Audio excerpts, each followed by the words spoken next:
The private jet carrying Robert Caldwell's body touched down at Teterboro Airport at 3:17 a.m. on a rainy Tuesday morning. By sunrise, the news had spread across every financial network. The 68-year-old tech titan, founder of Caldwell Technologies and architect of the revolutionary quantum cloud operating system, was dead. His 3 children received the news separately. Damien, the eldest at 38, was in the middle of a board meeting when his assistant rushed in with the news. As acting CFO, he immediately began calculating what this meant for the company's stock price. Sophia, 34, was at Paris Fashion Week when her phone exploded with calls.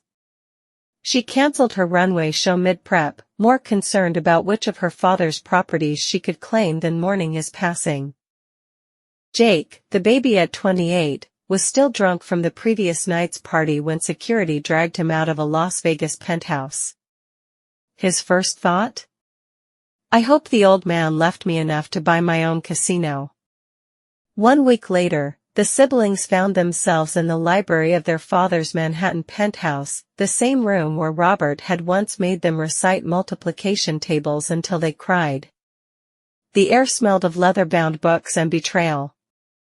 The family lawyer, Charles Whitmore, adjusted his glasses as he prepared to read the will. The siblings barely glanced at each other, each mentally preparing their arguments for why they deserved the largest share. To my children, Whitmore read, I leave my entire estate valued at approximately $4.2 billion to be divided equally. Sophia smirked. Jake pumped his fist. Damien simply nodded. On the condition that all 3 of you reside together in this penthouse for 1 full calendar year without any major disputes, legal actions against each other, or violations of the house rules which follow. The room went silent. Whitmore handed each sibling a thick document. The key provisions: they must all physically live in the penthouse for 365 consecutive days, absences over 48 hours required group approval. No legal actions between siblings allowed. Majority vote required for expenditures over $100,000. Any violation would trigger complete forfeiture, with the entire estate going to the Caldwell Foundation. Additionally, Whitmore continued, the penthouse has been equipped with state-of-the-art monitoring systems to ensure compliance. Jake laughed. You're joking. Whitmore wasn't. The first week was a disaster. Damien immediately claimed their father's master suite, arguing his CFO position entitled him to the best room.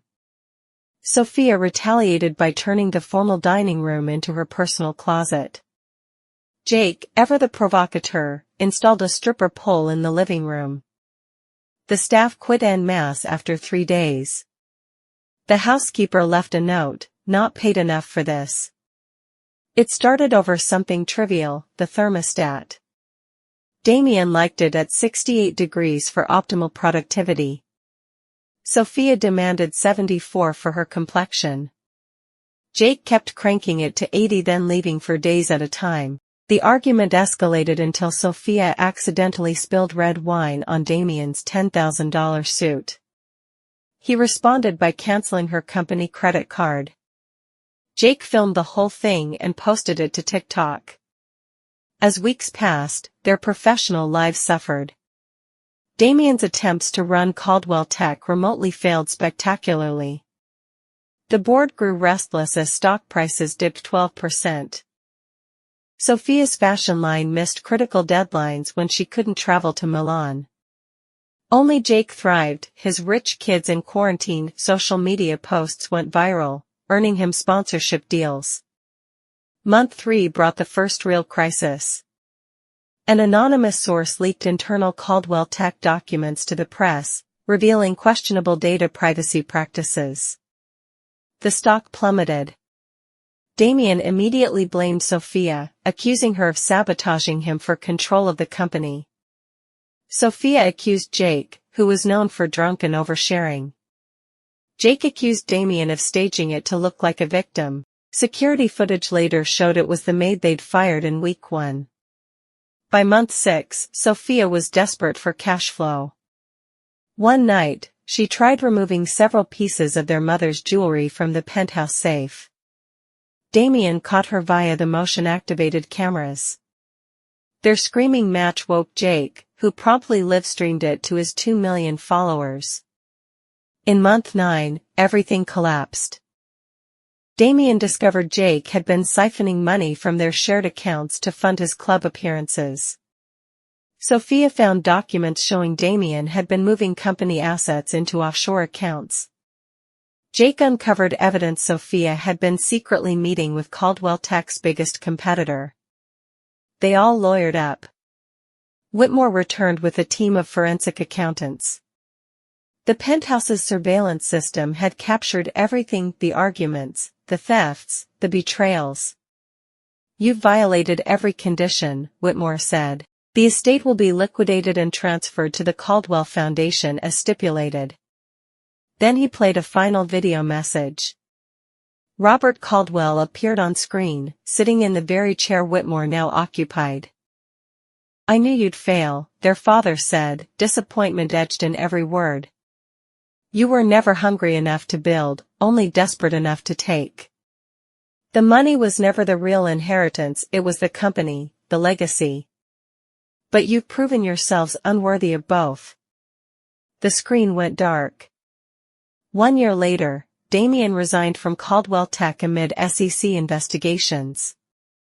The company was acquired by rivals at a fraction of its value.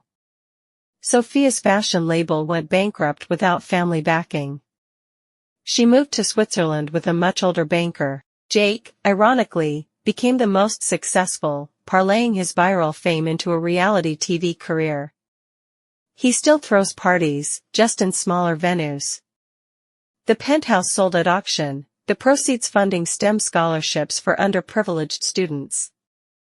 On the anniversary of their father's death, the siblings met by accident at the cemetery. They stood awkwardly for a moment, then went their separate ways without a word. Some lessons come too late.